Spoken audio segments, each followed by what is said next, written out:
Hi, folks, and welcome. Welcome to Just Folks Conversations with Emma. Well, I'm back today with our very special friend, Dr. Lionel Lyles.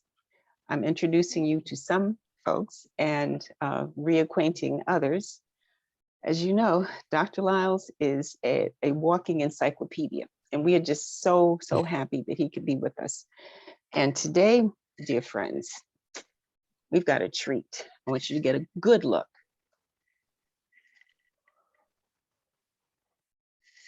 This, as you know, this time in history, we are all facing the COVID-19 pandemic. It's worldwide, and we've had a number of challenges. It's an interesting dilemma, and Dr. Lyles is a researcher par excellence. He has really done some very deep digging on this whole situation, and really he's taking it a lot farther than that.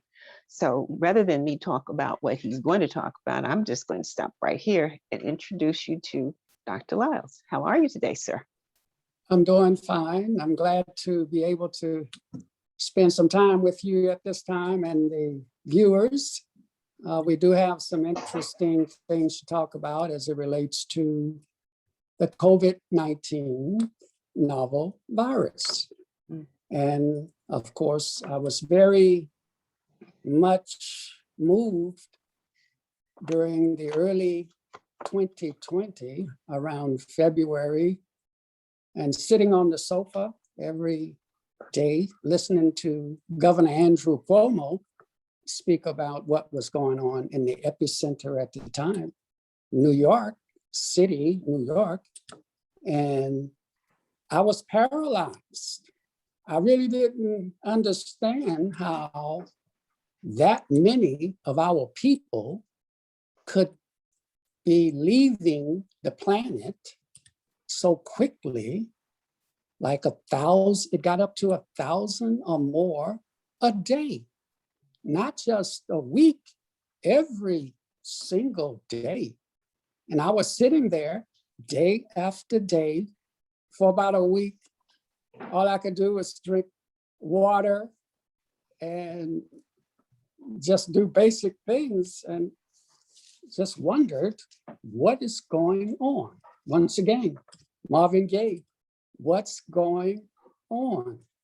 And actually, what was going on, if we compare it to, and if we attempt to, the Vietnam War, the worst year was 1968, the year I graduated from high school, and the per capita loss per 100,000 people was 8.6 soldiers losing their, American soldiers losing their lives every day.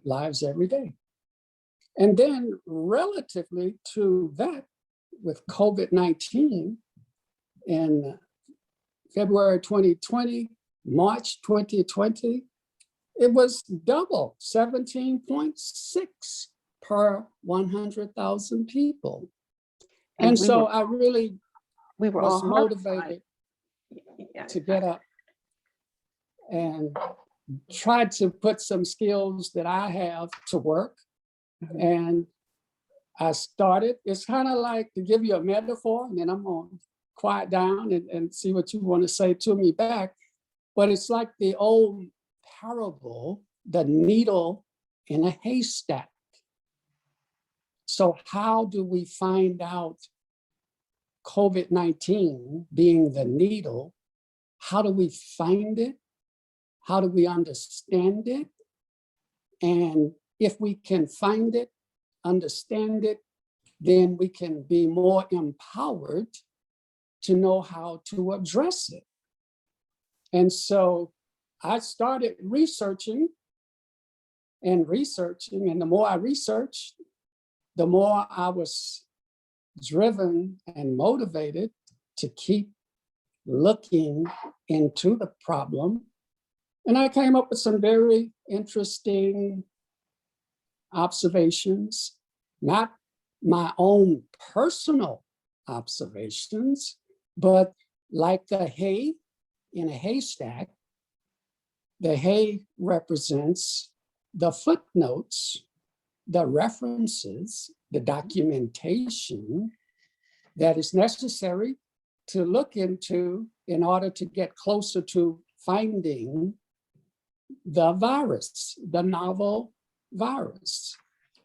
And so that's what I set myself the task of doing around March, starting in around March of 2020. And I continued daily writing and researching 4 hours a day.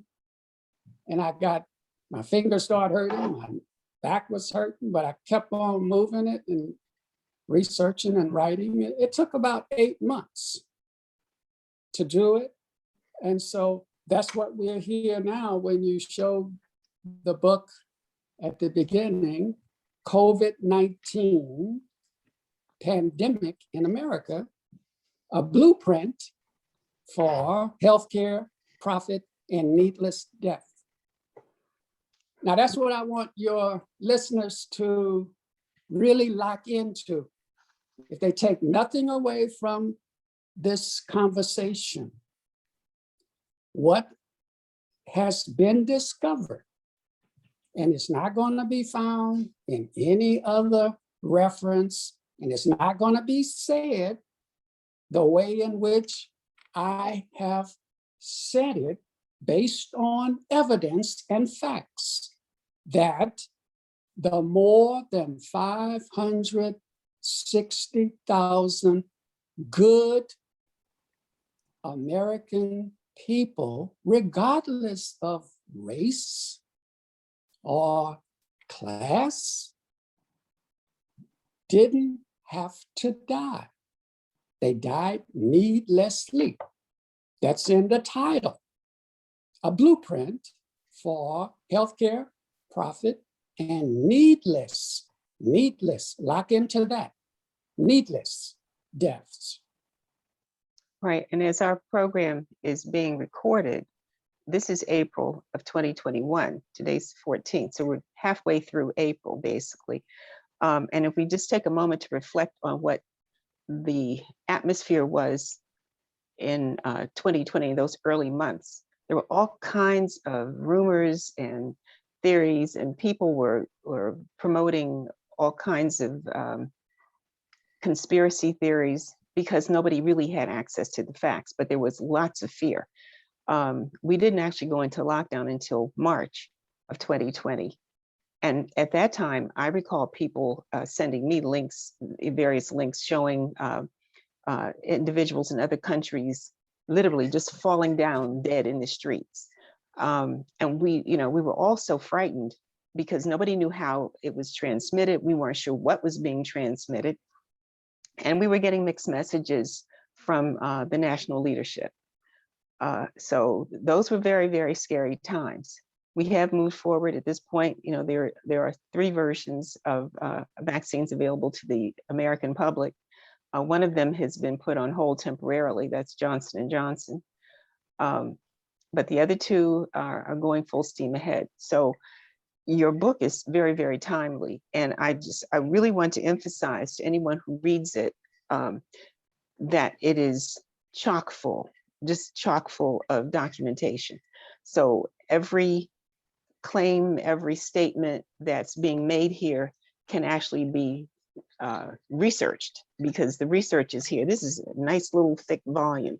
And it is, as I said, loaded with information and documentation all the way through.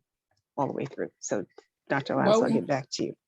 We have about 303 footnotes. And we allowed the information to guide us in putting the information in the book together. And basically, before I go any further, I want the viewers to know that 1 in 3 Americans have been impacted by this novel virus. In terms of having lost a loved one or having one infected or knowing someone who has gone through a similar crisis around this. So this book is intentionally dedicated to every single American in terms of what they have had to go through, as you said earlier, from lockdown to not having a job, to teleworking, to having children at home and not knowing what is going on. They can't go out to play. You can't shake hands anymore. You can't give a person a hug anymore. So it's been very, very intense. And so I jumped in to the intensity, and I thought if I could bring to the forefront where this started and how it got started and what our former president was up to, Donald Trump, when he said, oh, this is a hoax. It's going to all go away in 15 days or less, and it's not going to be a problem. And so on the cover of the book that you have in front of you is a blueprint. There's some words on the cover of the book, and they're not there just randomly.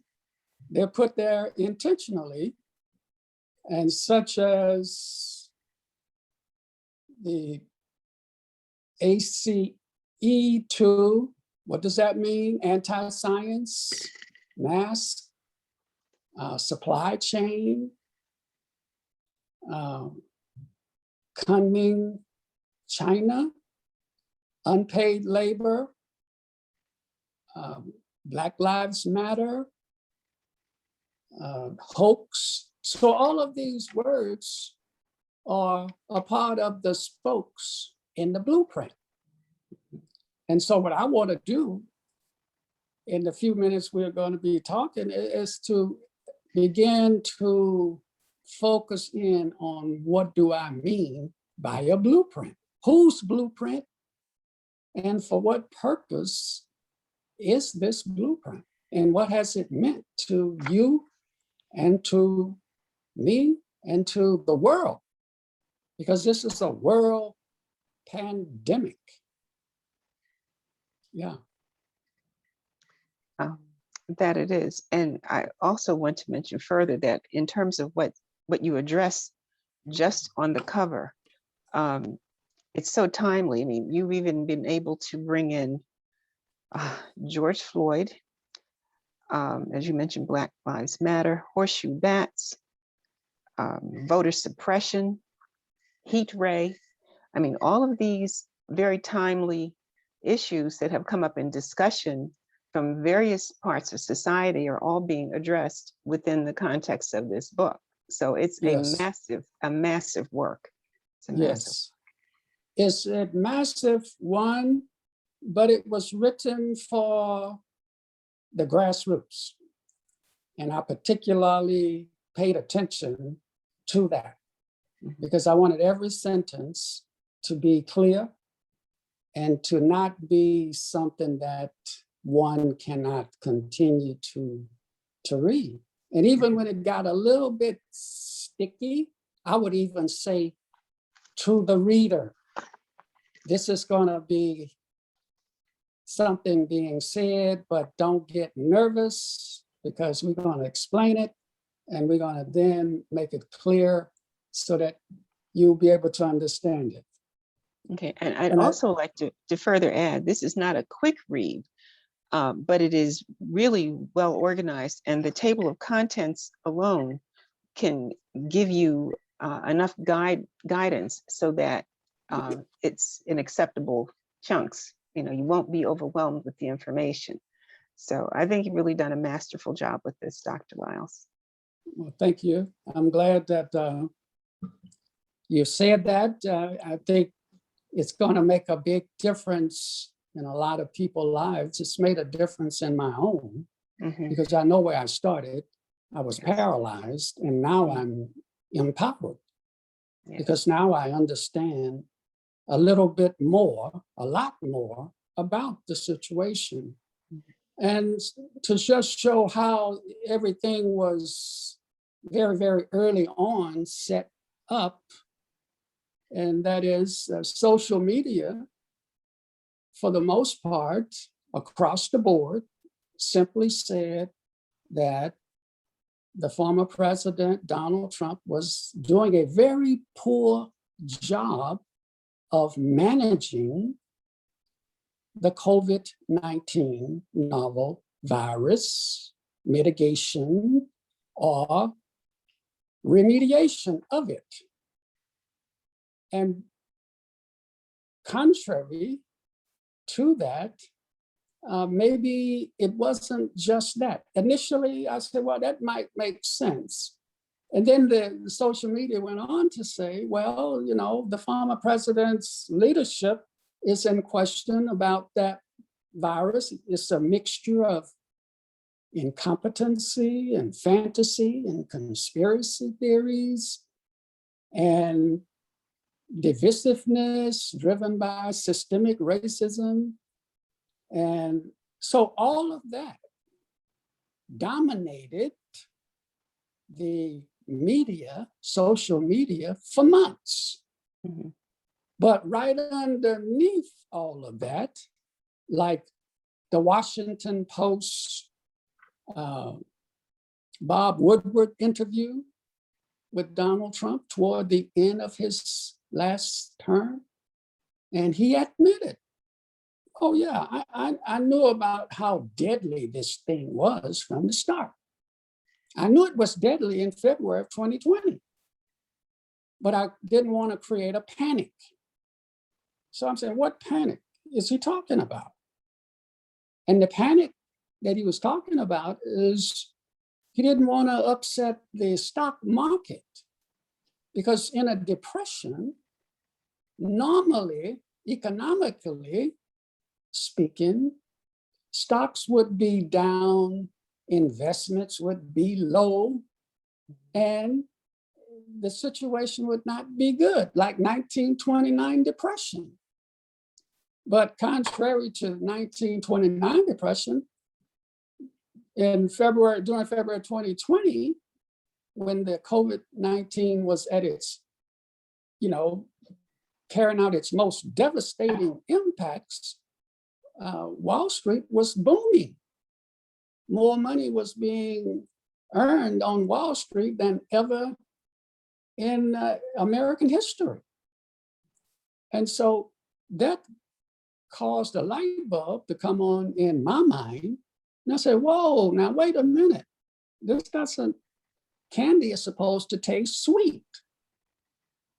But then when you put it in your mouth and it's not sweet, but it tastes bitter, then you got to ask yourself a question. You got to wake up.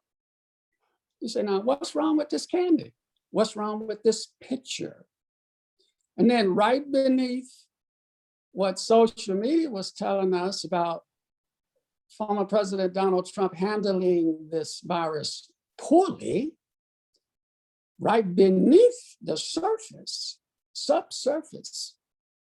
there was the blueprint at work, and it was generating one of the largest transfers of American taxpayer dollars from the US Treasury to the private sector. While all of the talk on the surface was going on, oh, he's telling too many lies and he's handling this so poorly, he is a poor leader, and so forth and so on. But financially, he was doing what a businessman does. And that is, he was setting a situation up so that large sums of taxpayer dollars could be shifted quietly, without a panic, into certain areas. And therefore, this is what we have. This is what we have. And So what are as those a res- areas in general? When you say there's been this transfer, how yes, would you summarize that? I summarize it simply by saying that if you look at the stimulus packages that occurred during the year 2020, I think there were several, and we were talking about multiple trillions of dollars that were coming out of the US Treasury and going into, quote unquote, the American economy. But those individuals and operations that were the largest, for instance, the airline industry, they were getting like $500 billion in one of those transfers in terms of stimulus. That's a lot of money. During 2009-11, I think the total with the Twin Towers going down, I think it was like 40 billion. And in this case, now we're talking about over quadruple that amount. Well, some would argue, though, that money that went to the airline industry helped really keep the economy afloat because that prevented massive layoffs. Yes, it did, but we weren't flying. The airplanes were on the ground. Mhm, Everything was locked down. mhm. Unemployment was at its all-time high, over 10%. Mhm. And so it was keeping everything in afloat in the sense that if I worked for the airline, one of the airline and or another company, there was something that said, as long as I keep this person, me, employed, you don't have to pay this money back to the government, to the federal government. Just tell us you're not gonna unemploy Lionel Lyles or whomever, you see? So a lot of this money was quote unquote said to keep things afloat. But as you also know, small businesses, a lot of them, and restaurants, a lot of them went out of existence because they got to, I guess, in the line, in the lunch line, they were at the back of the line. And by the time they got to the front of the line, the food had run out. And so they had to start over. Okay, now we need another package that will just focus on small businesses. So there was a huge, huge transfer. And in the book, there's some documentation of some Wall Street financiers who, in fact, basically said huge sums of money were brought in from the public sector, and it was more than at any other time in American history. Now, remember the trade, what former President Donald Trump called the United States trade tariff war against China. Remember that? Yes. Yeah. So when the tariffs were put on Chinese products, there was one in particular that was excluded. And that one that was excluded was the one that was most needed to mitigate or to help a person who was infected with COVID-19 virus. And that was the ventilator because the virus attacks the respiratory system. That's why it's called severe acute respiratory syndrome.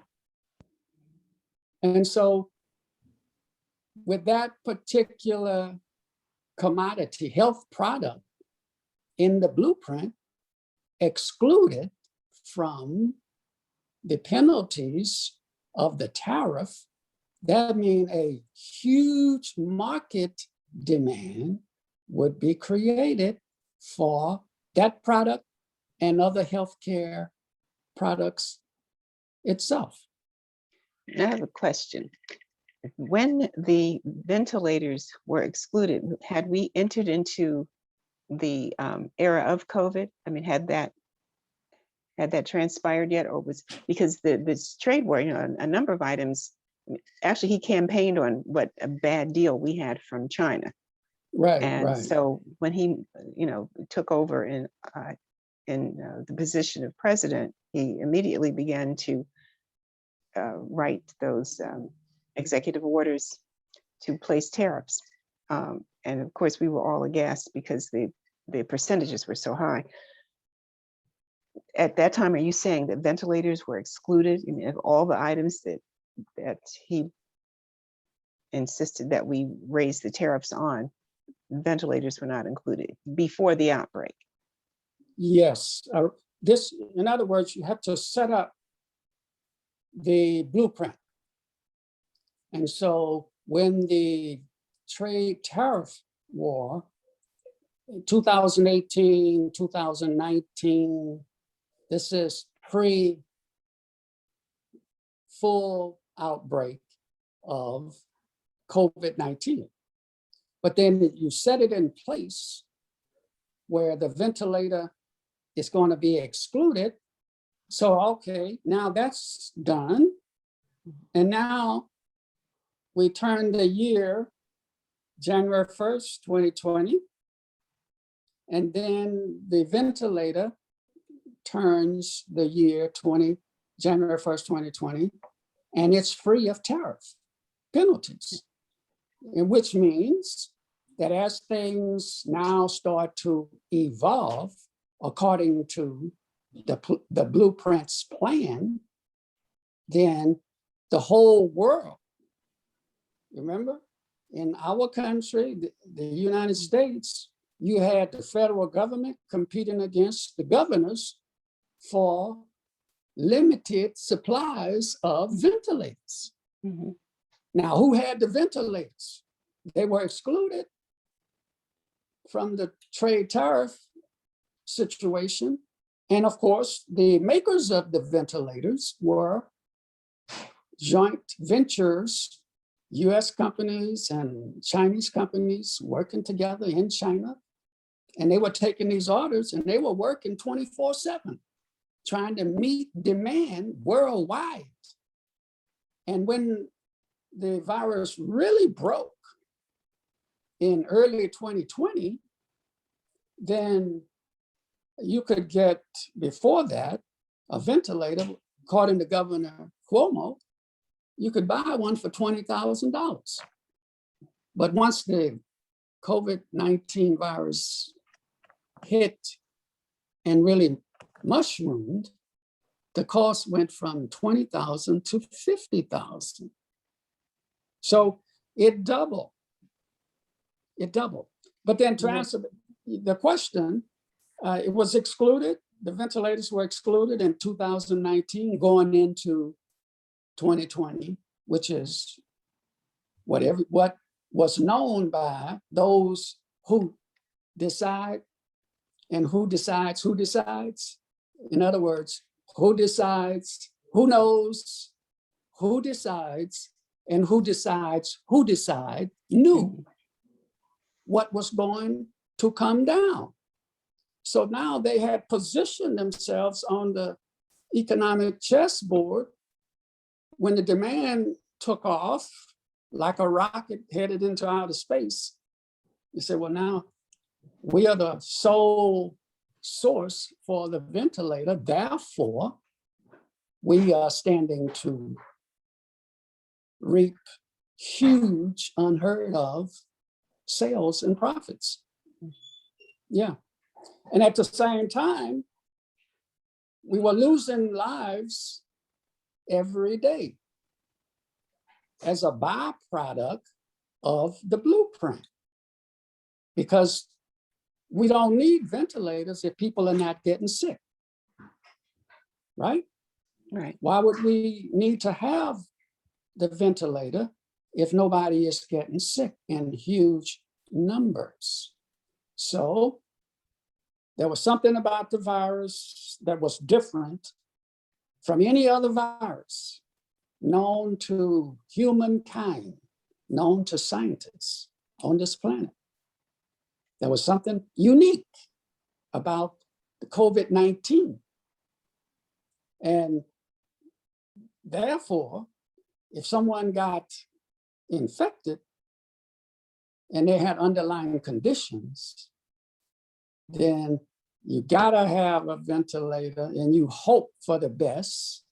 And you gotta have a whole lot of other things, PPE, personal protective equipment, etc., because this thing is dangerous and it's deadly in terms of its infection power, you see? So if you want me to, I can go to talk about how, in fact, what was the US government's involvement in actually discovering the COVID-19 and where was it discovered? And who discovered it? And then what was done with it when it was discovered?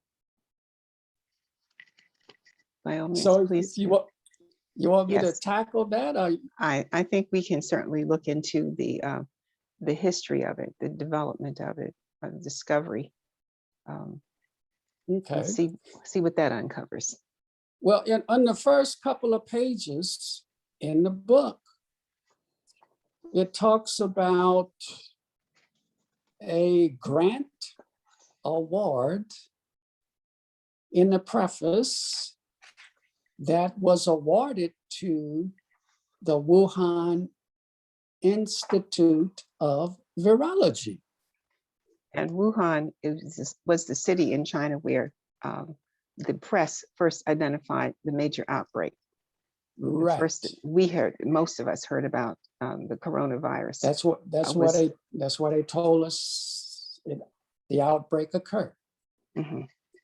And so the history is, if you go back quickly to 2003, now you're talking about an outbreak of COVID-19 in 2020. So we got to rewind the tape all the way back to 2003, when the first severe acute respiratory syndrome virus broke out. And it wasn't a pandemic, it was an epidemic. It was a dress rehearsal, a dry run. 8,000 cases. Right now in our country, we're talking about 28 million cases. But in 2003, worldwide, there was just 8,000 cases. But now we have reached and devolved to a point where we have just in America, 28, not 28,000, 28 million. I think it's up to 31 million. 31 million. 31 million, right. Yes. Mm-hmm. And back in 2003, we had 8,000 cases and 800 deaths worldwide. But then fast forward to 2020, and now we have a situation where the National Institute of Health, and I got to go ahead and say it. I know you might not want me to, but I'll say it. And that is Dr. Anthony Fauci, then and still is the director of the Department of Allergy and Infectious Diseases at the National Institute of Health. And in 2011, his department awarded the Wuhan Virology Institute $3.7 million of American taxpayers' dollars to find on mainland China, discover, research, and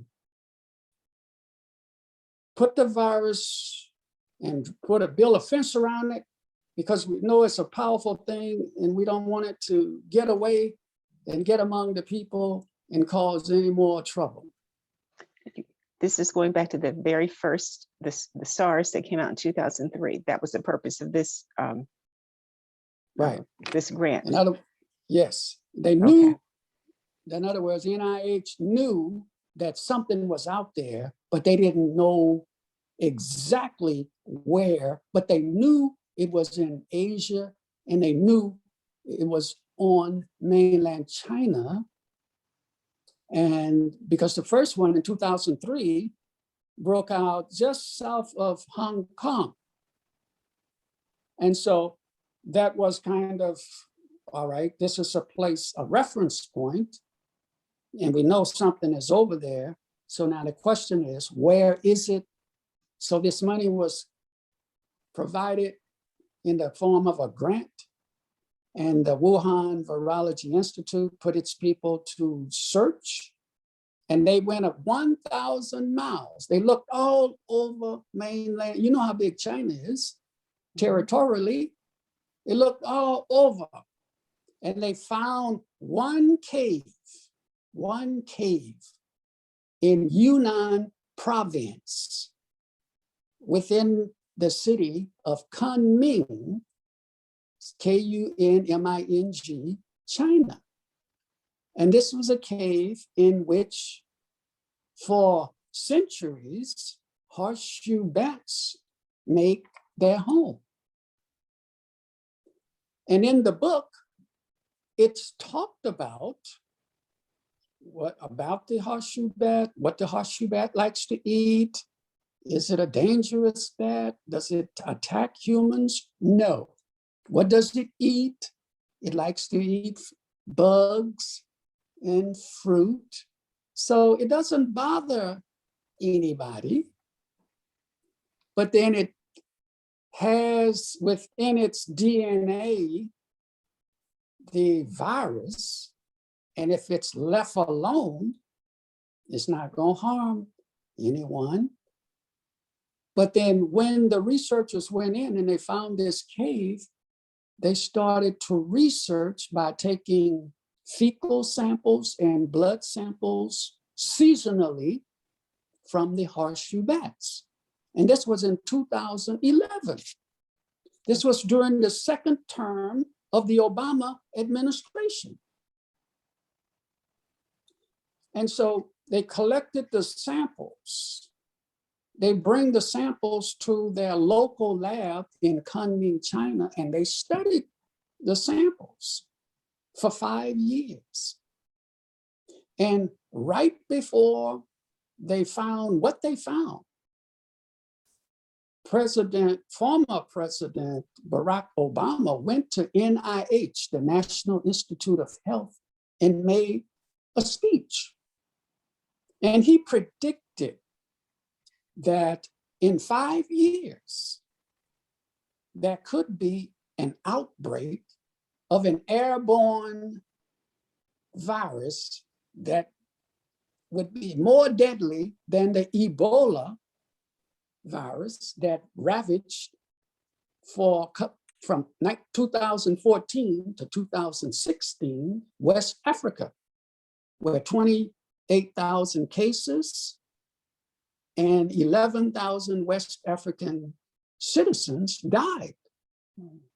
And Ebola is a name that came from the Democratic the Democratic Republic of the Congo. And it was first outbreak near the river called Ebola. the Ebola River. So they named the virus the Ebola virus. And it had a lot of the same characteristics as the SARS, severe acute respiratory syndrome, fever, vomiting, achy joints, and all of that going on. So a lot was being learned, a lot of people died, and a lot of money was put into trying to resolve it. So moving back across the Atlantic all the way to China, in 2016, should I say at the end of former President Obama's last term, he made his presentation. And in 2015, the Wuhan Institute of Virology, who had been given the grant by NIH, had found the SARS-CoV-2 human coronavirus, which was extracted from the horseshoe bat. And so this particular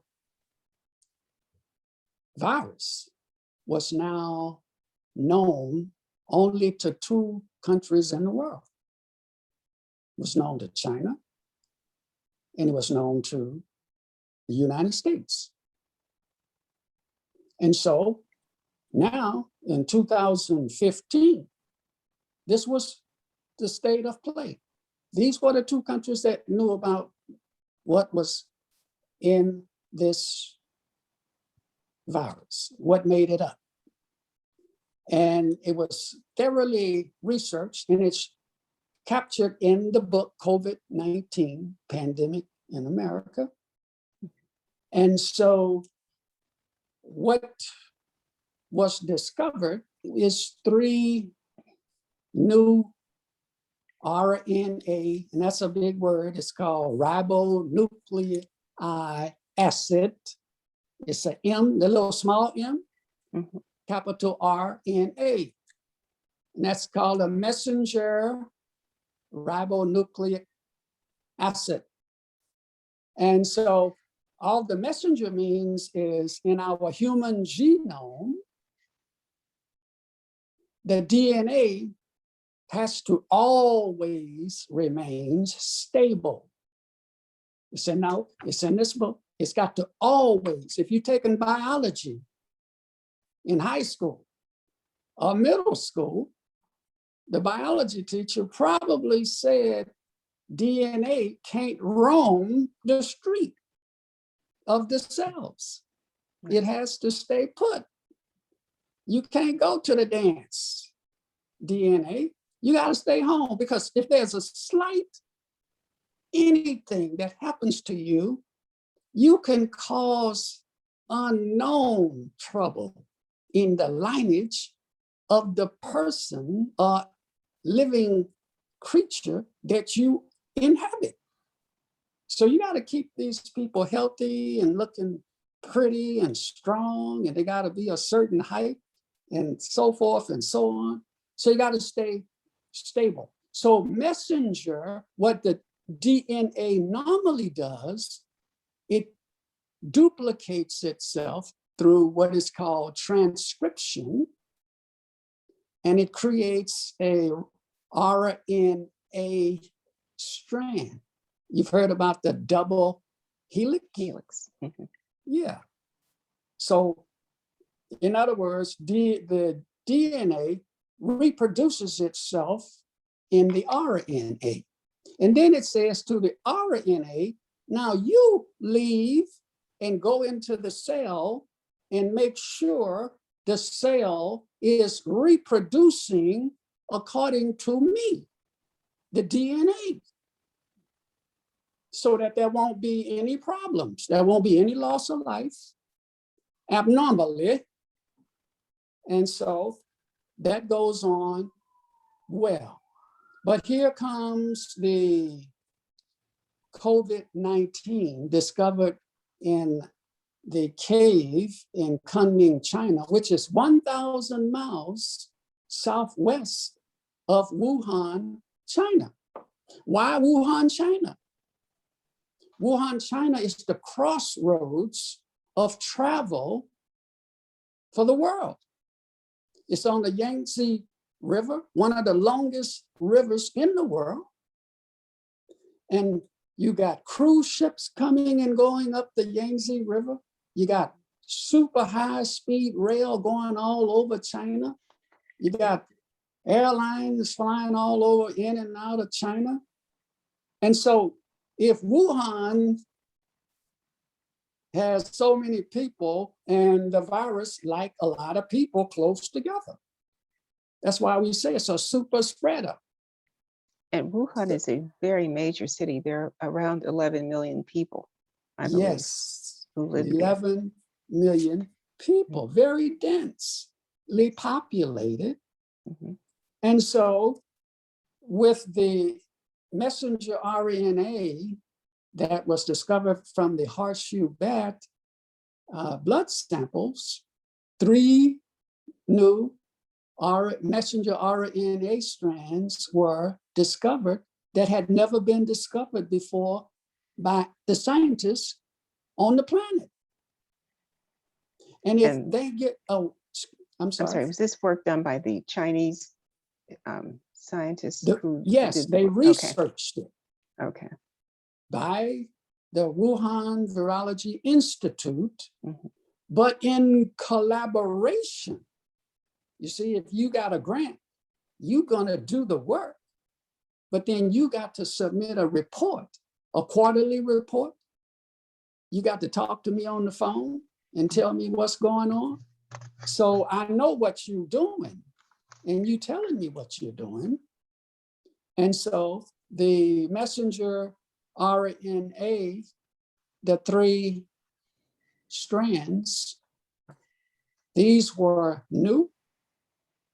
And these are the ones that if they infected a human, it could make them very ill or end their life. Because the human immune system just wasn't accustomed to them because it never had to deal with them before.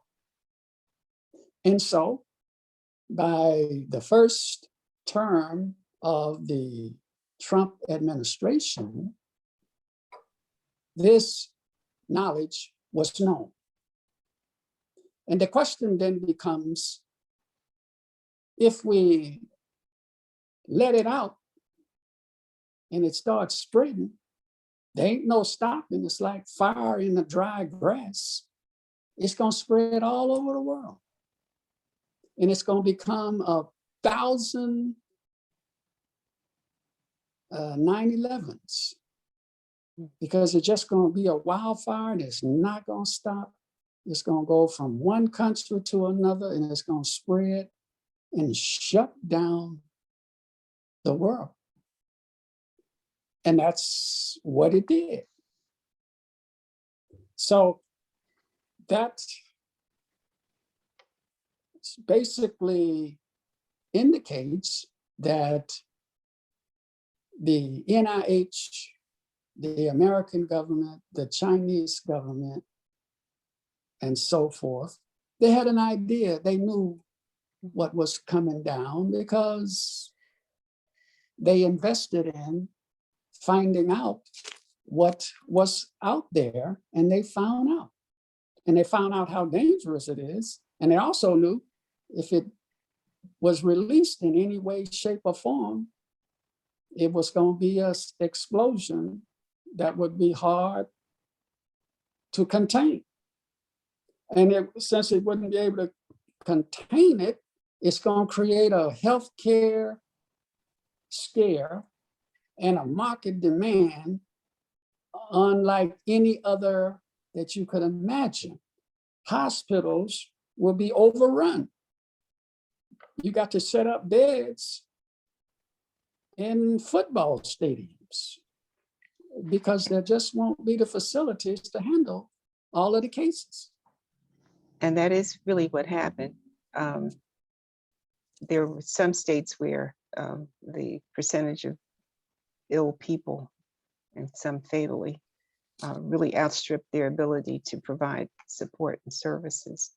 And I think probably most of us had the experience of going on social media and watching a medical professional collapse in a veil of tears, just utter distress from trying to preserve life, trying to rescue or save people, or at least make their last moments more comfortable. But it's this whole experience has really been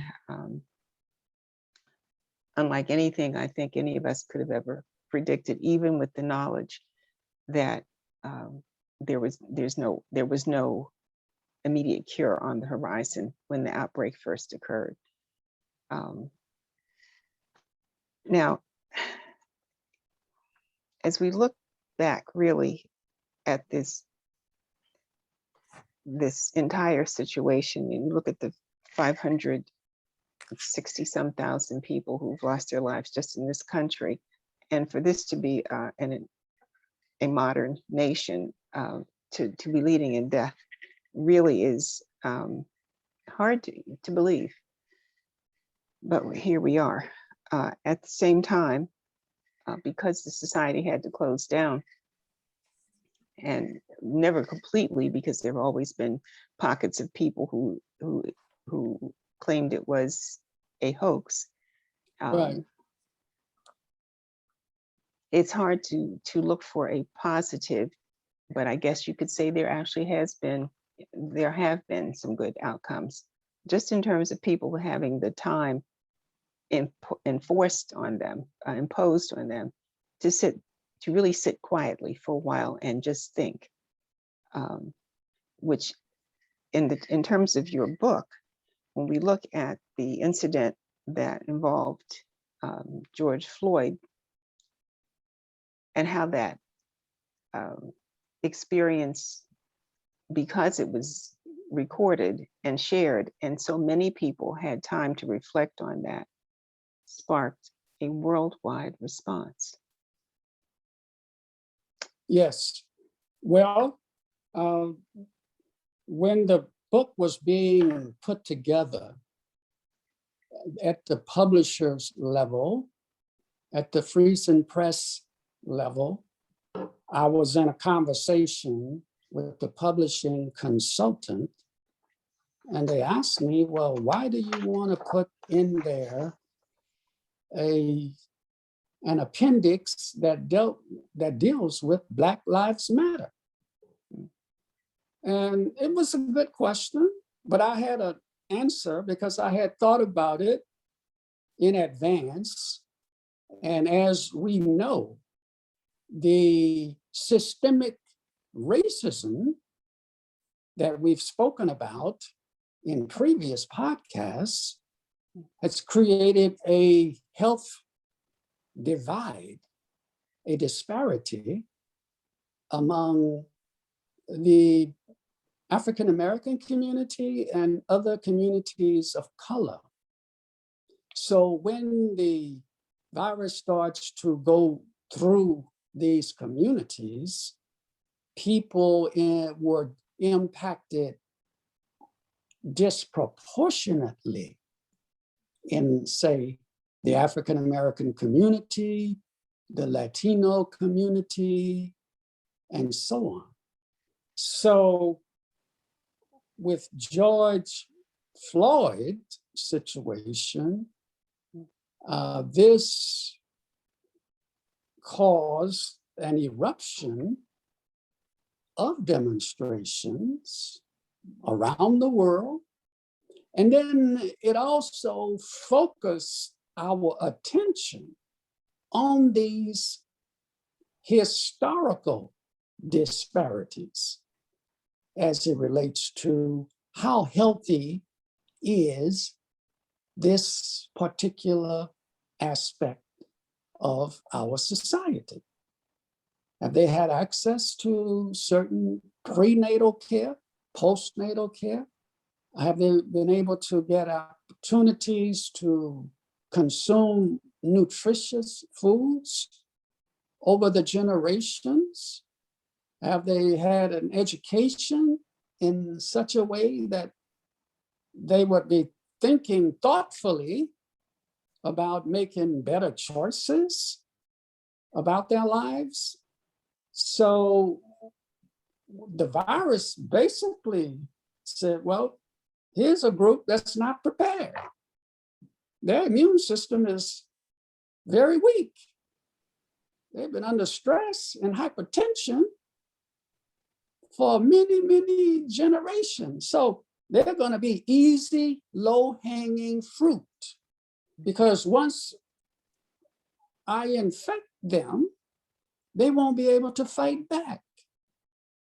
And so they're going to be easy targets. And surely enough, this is what happened. Now, the optimism around that is George Floyd was a spark. And that made a lot of people wake up from their sleep and say, you know what? Not only are we talking about police brutality, which is a part of the blueprint, because police brutality basically is to keep a diversion going on. Keep the water like muddy water, keep the water murky so we can't really see clearly and transparently through it. And so people came out, they protest for months, and in their protests and expression of their First Amendment rights in waking up, then they said, well, you know, there's a lot of other things we need to take a look at. And COVID-19 is at the top of the list also. And so when they start scratching the surface and they say, wow, look at this, hypertension, heart disease, all of the major causes of death, diabetes. In Louisiana, for example, there's something called the diabetes belt in North Louisiana, where several parishes have a disproportionate numbers of its residents with diabetes.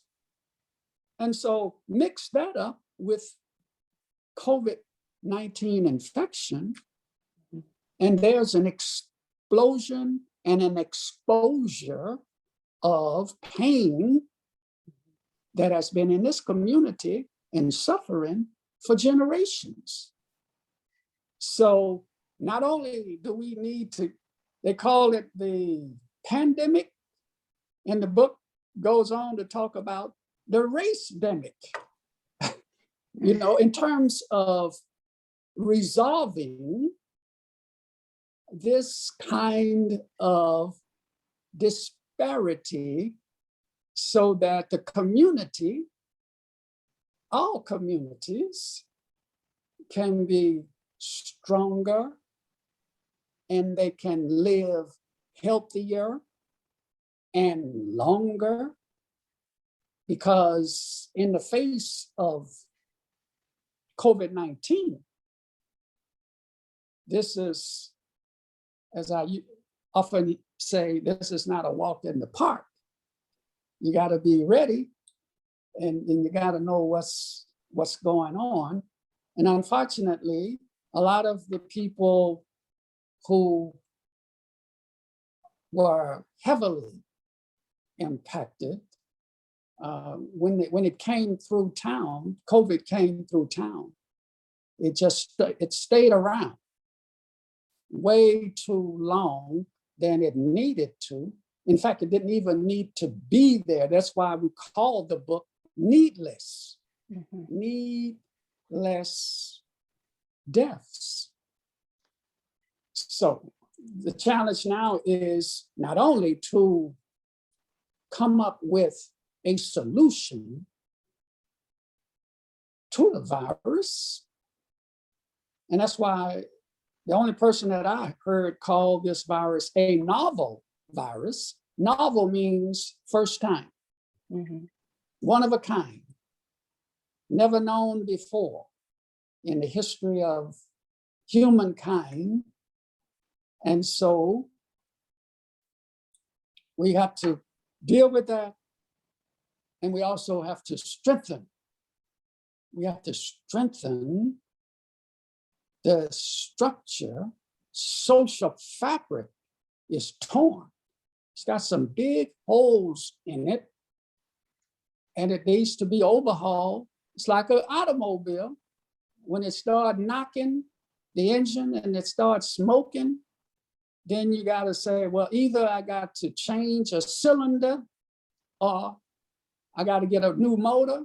And if that doesn't work, I got to get a brand new car because the one I have is not operating well.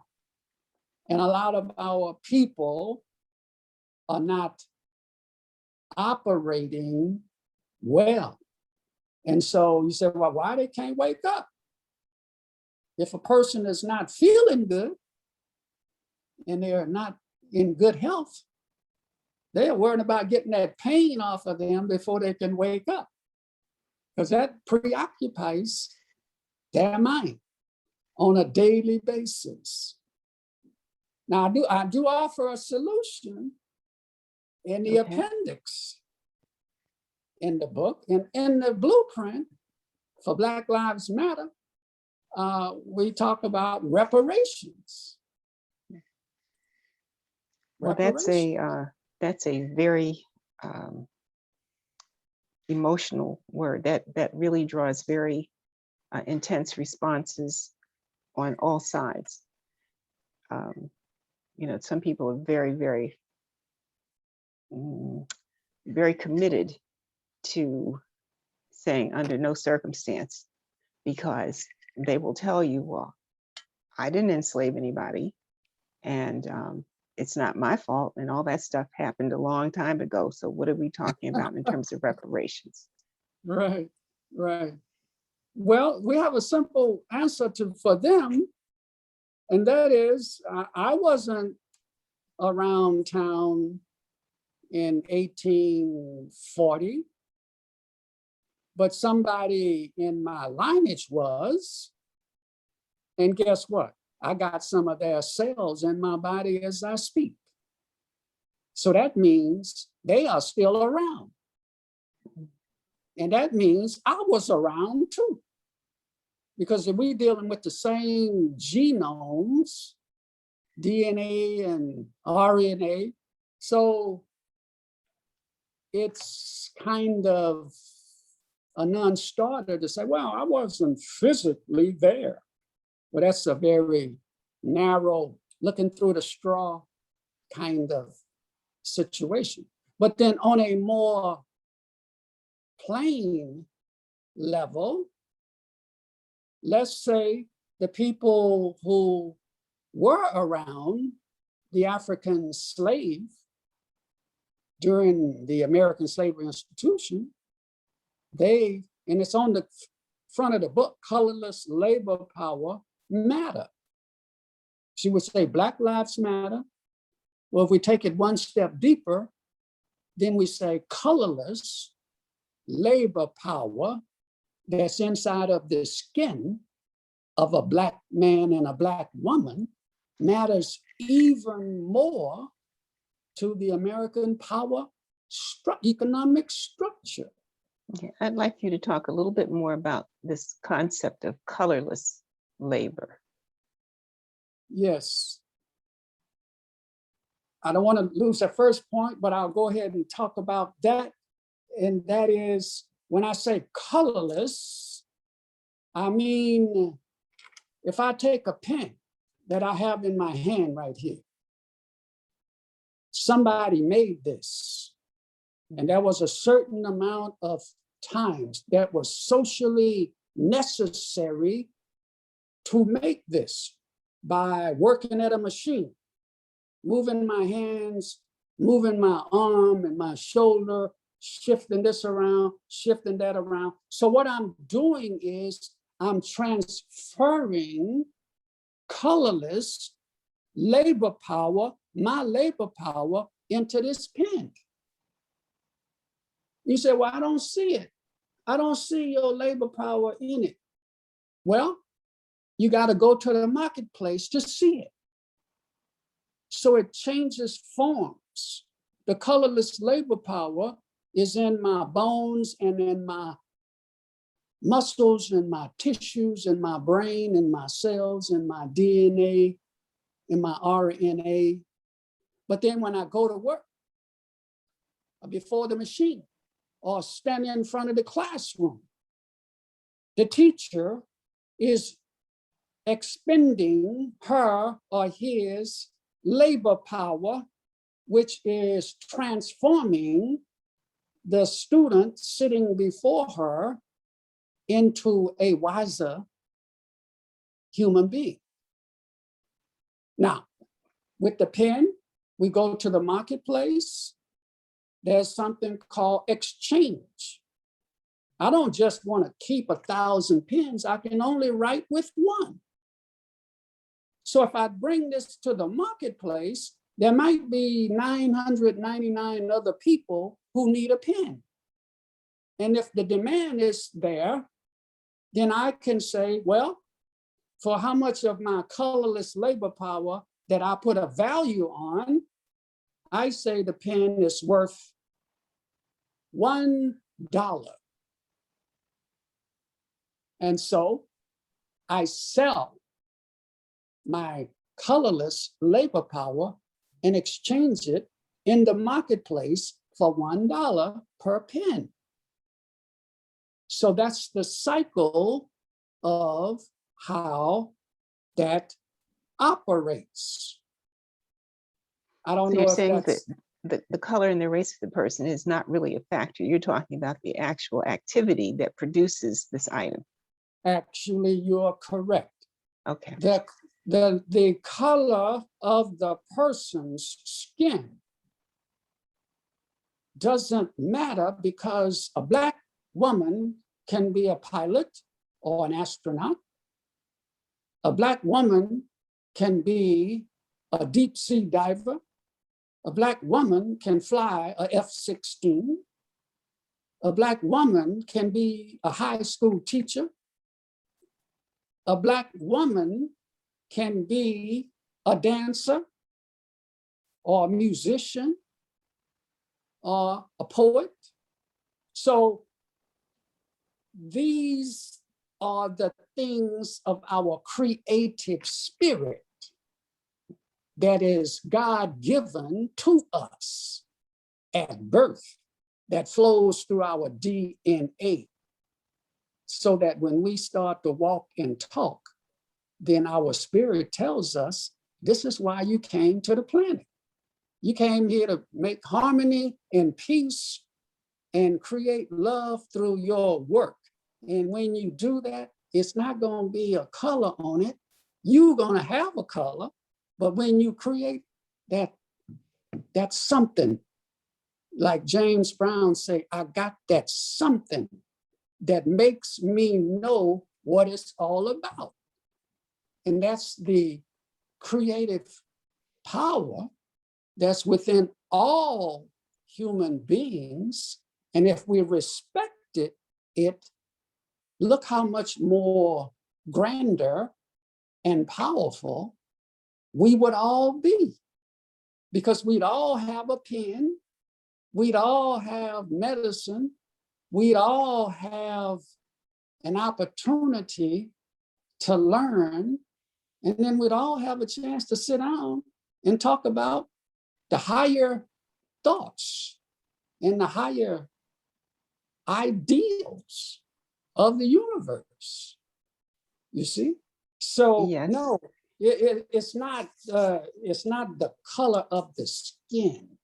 Because if somebody asks me, well, what do you want from this person? How can we survive? Well, just take the skin off of them, and that'll be how we're going to survive. No, the Indians, when the Pilgrims came to their homeland off the Mayflower and what they call it, the Mayflower, the Nina, and the Pinta, when they got off the ship, the Indians didn't say, give me your skin.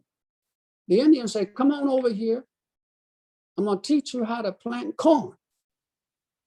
I don't care about your skin color, but I want you to know how to plant corn because it is corn that's going to keep you alive and allow you to have a Thanksgiving and allow you to sit around the fire so that we can give thanks to the Great Spirit. So this is what we mean. And how do you tie that, though, back to the solution of reparations, especially for people who are determined to say they have no present or current responsibility in today's situations, right? Today's society. Correct. Well, the way we tie it back is what is in the book and what we did. We found the researchers and people who have done the studies, and they have come up with a calculation of how much unpaid, because you see, it's on the book, it's unpaid labor right there on the front cover of the blueprint, unpaid labor. So it was determined that for 244 years, scientifically, that the African slave, $4.2 trillion was taken from them. This is a fact. This is science. So we got to get off the emotional roller coaster and call it what it is. Because the people who say what you are saying, they are the beneficiaries of the unpaid labor that was diverted from the African slave descendants, and they were kept away from it by Jim Crow, then James Crow Esquire in modern day times. And therefore, we would say to them, these funds you have inherited. Let's use your law. Let's use your law. You understand your law. You make them. And you put people in jail if they don't obey them. So you have inherited unpaid labor of the African slave. Therefore, when the COVID-19 comes in their environment, it destroys faster because they haven't had the money that their ancestors would have given them so that they could have been educated, eaten well, living well, and know how to make businesses and become a part of the world community and conversation. So they have been disbarred from doing that. And I'd like to also add that in those instances where the descendants of African slaves did develop economic systems, did create independent lifestyles that were functional and balanced, and people were able to live their lives, those I would almost call them experiments now, were destroyed by mobs of angry white people who apparently felt that people of color were not supposed to develop wealth or independence. Absolutely. And we're seeing some echoes of that today with the voter suppression laws. That's right. 200, 300 or more bills bills been placed before the legislatures in 47 states. Mhm. And Georgia has already signed off on its, where you can't bring water to people standing in line in hot weather to vote. So that's rolling back and bringing Jim Crow right up to today. And so we have that. We have the example of Black Wall Street in Oklahoma, Mhm. where Black people were flourishing and building up businesses and buying and creating and selling and exchanging their colorless labor power. Even though their ancestors had been slaves, they were still powerful enough to create another economic boom. Mhm. But that whole town was destroyed, burned down to the ground. And all the people that lived in it were burned up in the ashes of everything else completely. So, Yes. so basically, and I get really kind of excited about that, in as much as anybody who says that they are against reparations, what they are really saying is, we know how we got this money and we don't want to give it up. That's what they're basically saying. So they want to create an emotional shock. And a lot of times it works. Well, we didn't have nothing to do with it because we weren't there. Therefore, and so on and so forth. Well, if the African slave wasn't there and they didn't have nothing to do with it, America wouldn't be built today. If we use that particular line of thinking. Now, So all over the world, or your point, all over the world, where slavery existed in the British Empire in the 1830s, when Britain got rid of slavery, Britain gave reparations to every slave holder who held a slave. They got reparations. Germany, after World War II. And what happened to the Jewish people during the Holocaust? Germany awarded billions of dollars to the survivors of the Holocaust. So there are many precedents. So nobody in Germany is saying, oh, no, we weren't there. We didn't pull the trigger on shooting up and turning the gas on in the gas chamber. So why should we do anything for the Jewish people?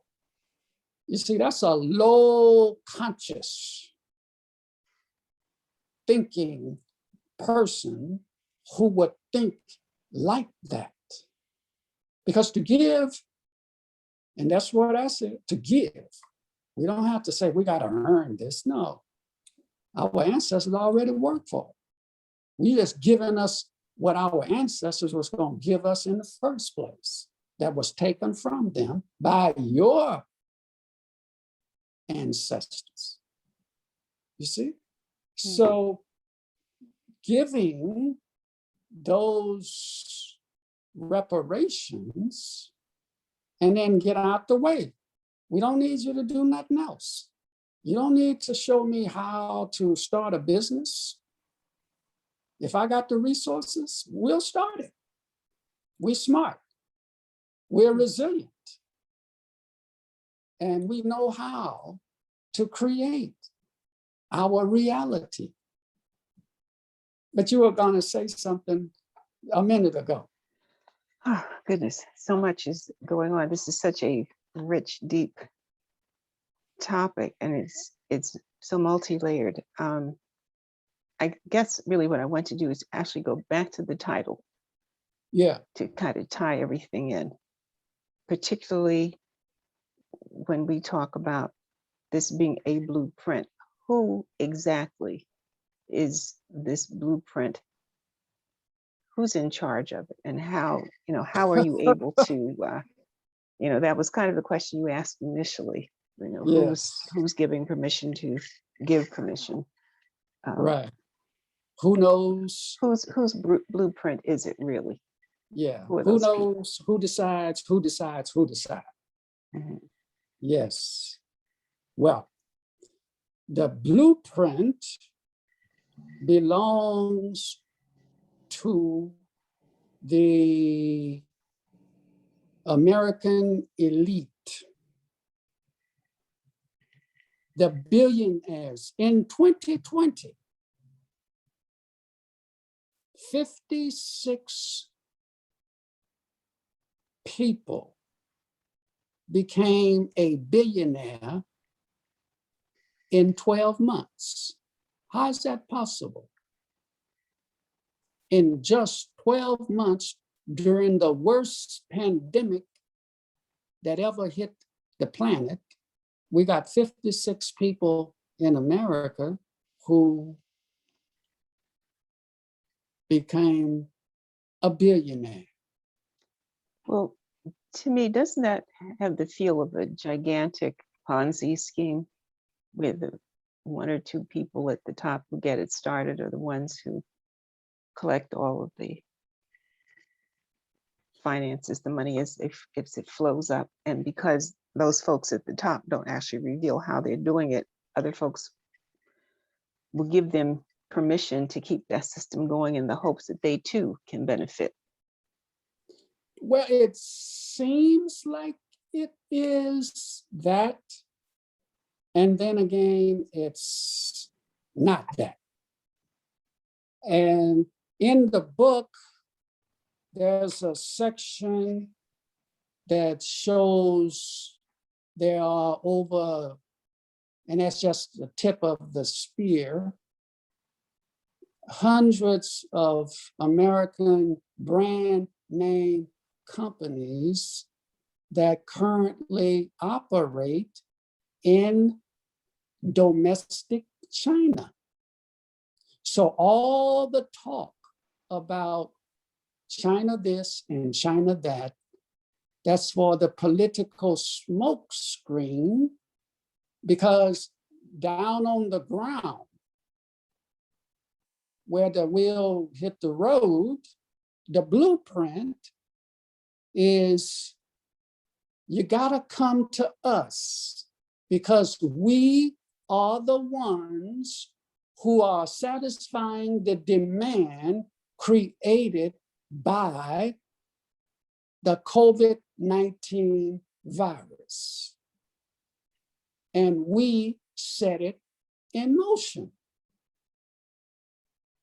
And so the blueprint in America was overseen by former President Donald Trump. Social media said, oh, you did a terrible job.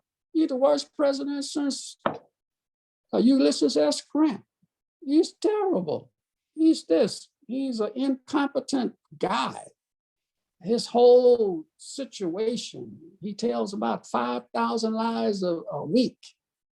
And they went on and on and on and on.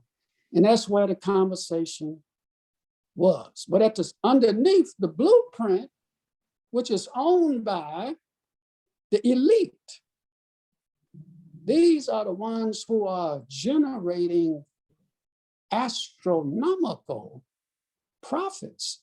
For instance,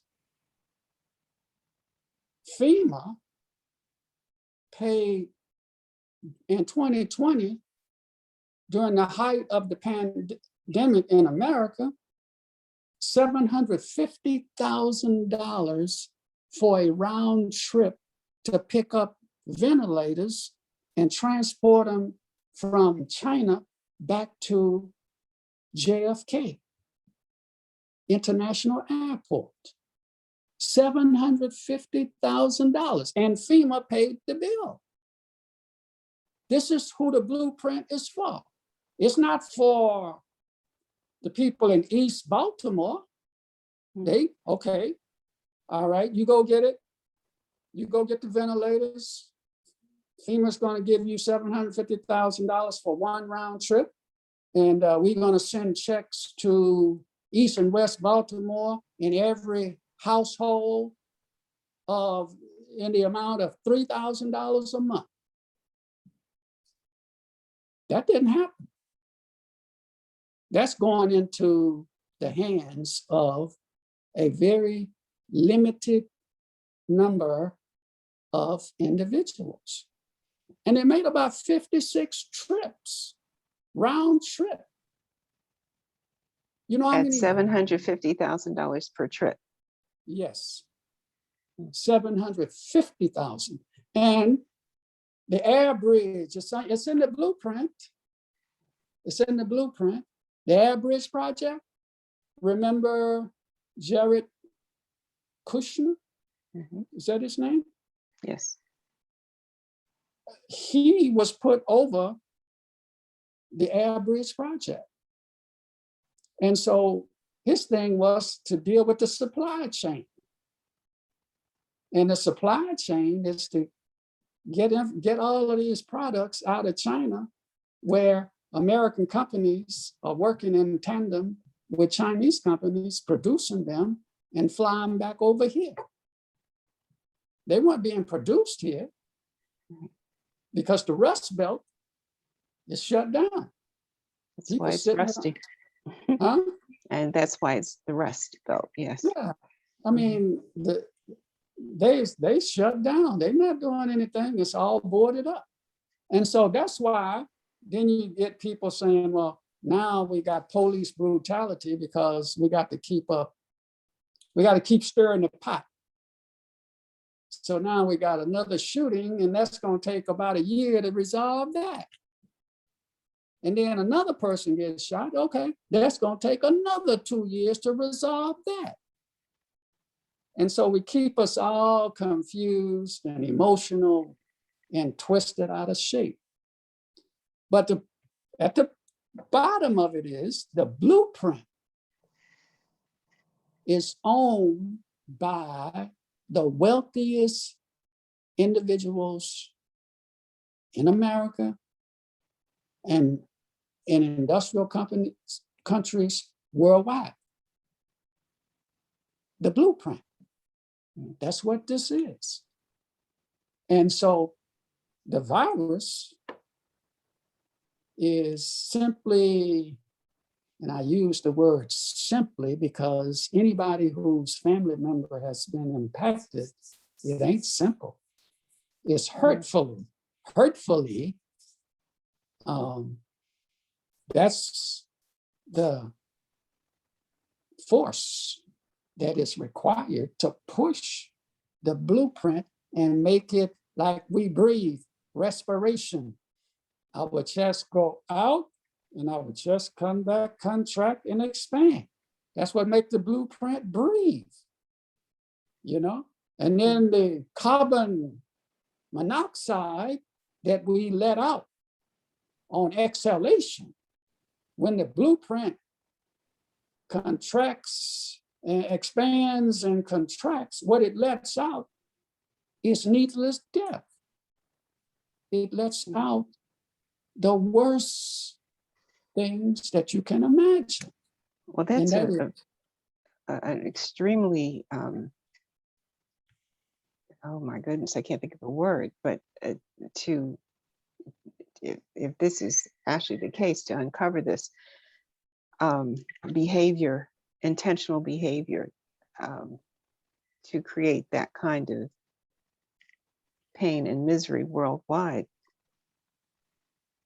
really is quite unbelievable that there would be people who could take those positions and work in tandem for money, which is, a human construct anyway.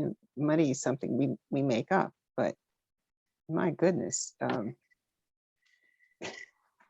out of words on that. Well, I mean, it's shocking. And Yes.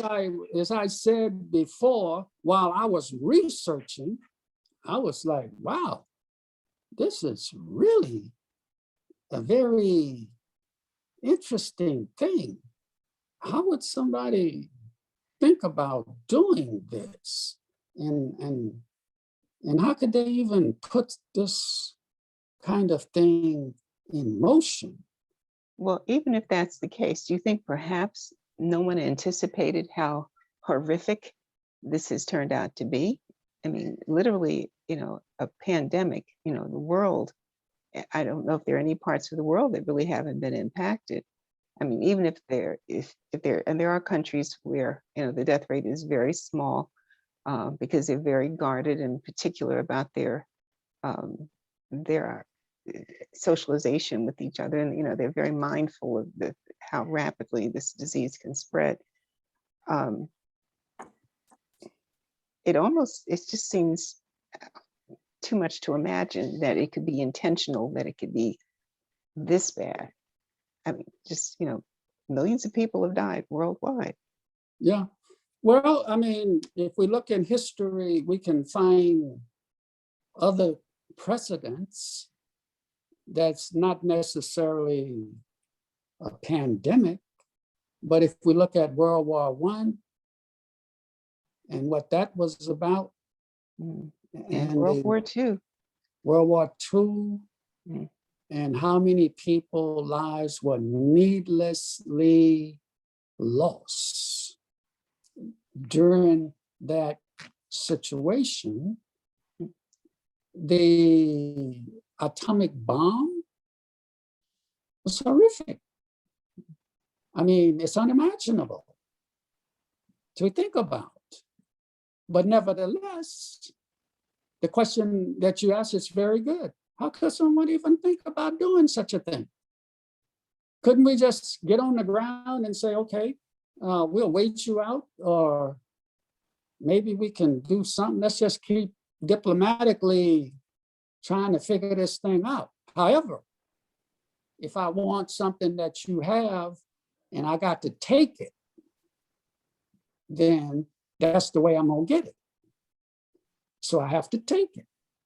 And so how do we get $1 trillion? I mean, there's just so much money that anybody can say, okay, what's important to me is I socially interact with people. Let me have about 100 good people around me and $30,000. That's all I need. Some good people and a little money to pay for a little food and some clothes. And if I need medicine a little bit, I'll have some medicine. Okay. But then what happens when I say, I don't want nobody around me, but I want $1 billion in my account? That's a certain mindset. Mm-hmm. That's an interesting mindset that is at play. And so that is the interesting part about it. So yeah, the blueprint is something, the more and more I worked and the more and more I researched, the clearer and clearer the water became. And it said, hey, this is a blueprint. And the only thing that I can see that would generate such enormous demand and profit had to be some kind of something, and it's called the virus, the COVID-19 virus, that was so deadly that if you can't stop it, all you can do is just say you got to keep the money. The money is going to keep flowing endless until some kind of way it stopped. So, well, with the onset of these vaccines, and hopefully with people maintaining good social practices, the social distancing, the hand washing, and the mask wearing. We could be turning a corner, at least in this country. And of course, if it's not dealt with worldwide, it'll just come back again, because the virus does mutate, and I do know that the more people that have it, it gives it more opportunities to mutate. So I guess we shall see what we shall see in terms of what the future holds. But I vacillate between being very hopeful on a human level. My spiritual orientation is, thank goodness, where it is. But if I just sit in the corner and say, "Oh, woe is me! Look at the circumstances," it still can look hopeful. Yeah. And things do happen for a reason. There are lessons to be learned. I will say that whatever the situation is, there are certainly lessons that can be learned. And if we are mindful about this time of history, certainly we can avoid having similar outcomes in the future. Yeah. Well, this is why I strongly recommend and encourage everybody to pick up this book and read it, because like us, it's unbelievable. It is. But the only thing that But the documentation is here. And, so even if someone wants to question it or challenge it, they have someplace to go. They can check out the same sources that you have discovered, that you've researched. Right. And this is really a public service. And I would say it's a labor of love on your part to have dedicated and devoted the intensity and time and using the expertise you have developed over the years to produce this very valuable volume. And so I highly recommend that yes, everyone run out and get it. It can be ordered on, let's see, Amazon.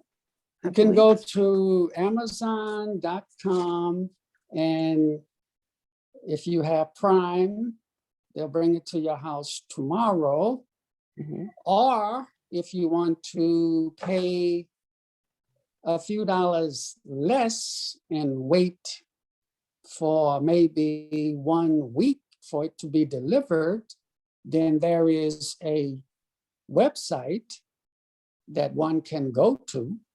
And we'll list that. You want me to repeat it, or do I Oh, send certainly. it to you? You can repeat it, but I'll also have it posted on the notes, the notes that go along with Okay, this. the website is http://:books BOOKS FRIESEN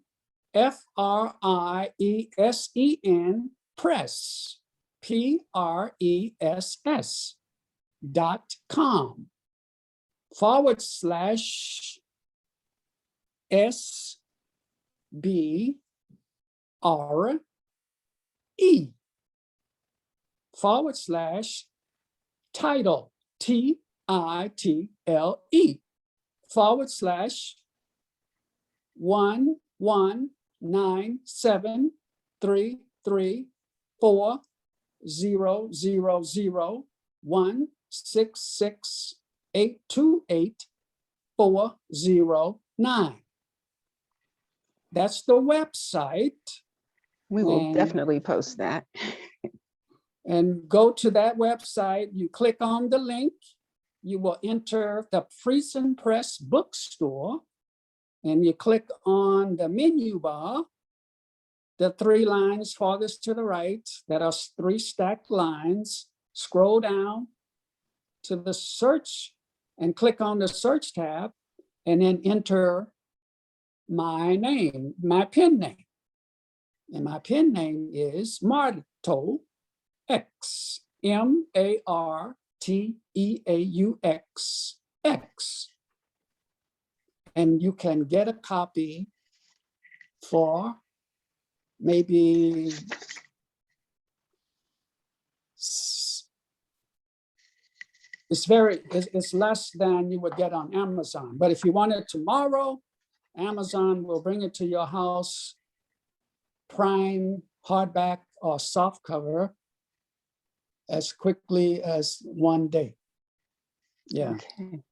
So Well, that's yeah, that's now before we go anywhere else, President Joe Biden has reparations in his DNA because when he was the vice president for President Obama, he awarded $12 million to the Jewish survivors for their hardship coming out of World War II. So this is not new to President Joe Biden. But as I always say, and as Maya Angelou said to Oprah time and time again, we have not because we ask not. okay. If we are satisfied with nothing, then we will end up with nothing. So this book says we have to ask and we will be guided. The people whose families have been impacted, this book is dedicated to them. This is your book. And you will then see what happened and how come your loved one had met the fate that he or she did. So you don't have to go and grieve forever. This can bring about a small amount of comfort and closure and empowerment to those who are seeking it. Yeah. So it's a cleansing process. Well, certainly the discussion that is happening on a national level, along with all the other issues that we have to consider that are floating around race. I will say this: the election of Donald Trump really pulled the Band-Aid off the scab, and a number of things that polite society would not have openly discussed or what brought to the forefront have certainly found their way to the light, and light is disinfecting. So, yes, no matter what we might think, this is actually, I think, a healing journey that we are engaged in as a nation and as a world too, because of the pandemic. But certainly in this country, we are now addressing issues very forthrightly that were whispered about in private circles. During my lifetime, coming through some of the hurdles that I came through, these questions were kept under the rug. Mm-hmm. And they weren't brought to the forefront. But they must, as the saying says, what is hidden in the dark must come to light. And it's a matter of how much pain are we willing to endure before we decide to look inside, like Bob Marley said, look inside and ask myself, am I satisfied with the life that I'm living? And so we can stop the pandemic, but we have to understand its nature and where it came from and who knows, who decides, and who decides who decides. Exactly. We have to know these questions and answers to them and not be afraid to address them in whatever form or shape they come in. And then that way, that's how we prevent another pandemic from happening to us. You see, it's just like I said earlier, Dr. Fauci. I mean, what role did he play? According to the research and the data, he awarded a grant to have this COVID-19 thing researched and discovered and researched and put in a package and brought back to this country. We have to deal with that, and that's just how it is. And I'm not singling him out. I'm saying this is a blueprint. And it tries to bring all the spokes together in the wheel, because if you take 3 or 4 spokes out the wheel, when you're growing up, you see a bicycle got a warped wheel. You seen that before? Mm-hmm. So Yep. the blueprint got all of the pieces in it, so it won't have a wobbly wheel.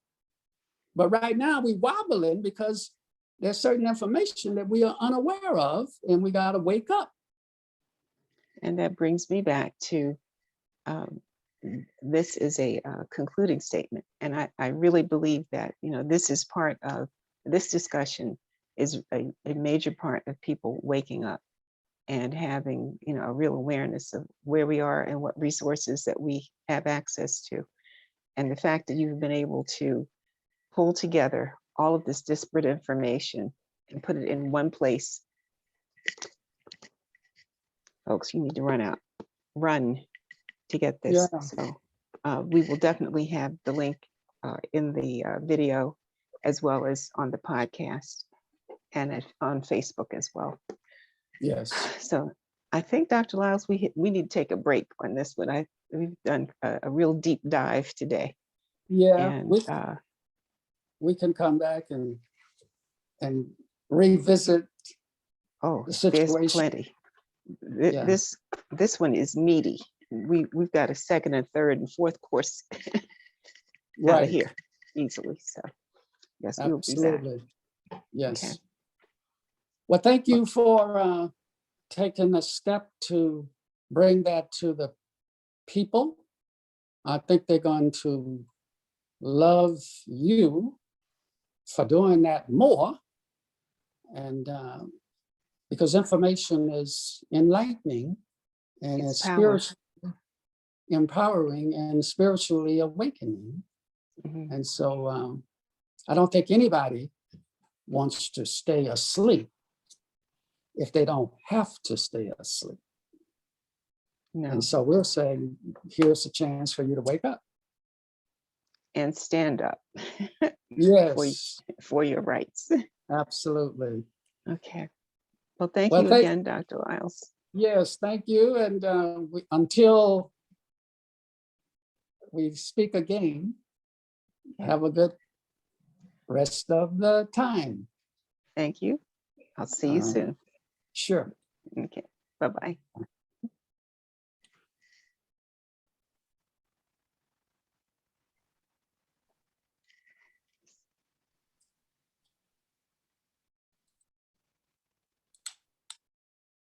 Can't get it to turn on.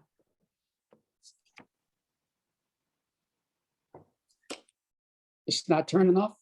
I have to get Michael to edit this part out. Okay, I'll talk to you soon. Here we go.